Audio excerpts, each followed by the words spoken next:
আমি তোমাদের সবচেয়ে বড় প্রতিপালক বাবা।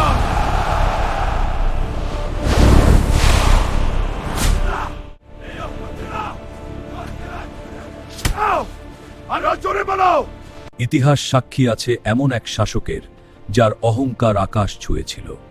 নীল নদের তীরে গড়ে ওঠা বিশাল সাম্রাজ্যের অধিপতি ফেরাউন নিজেকে খোদা দাবি করে বলেছিল। তার ভয়ে পুরো মিশর কাঁপত, কিন্তু কারো মনে তার জন্য ভালোবাসা ছিল না।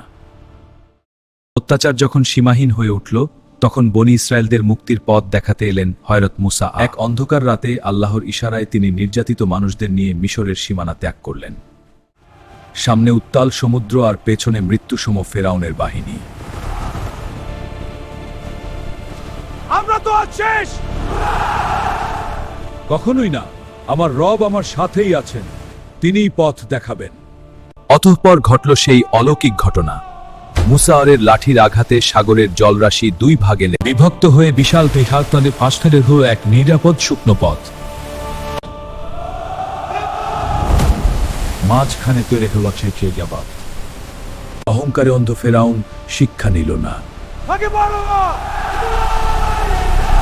সেও সেই পথে তার সেনাবাহিনী নিয়ে ঢুকে পড়ল, কিন্তু বনি ইসরায়েলরা ওপারে পৌঁছানো মাত্রই আল্লাহ হুকুমে জলরাশি এক হয়ে গেল।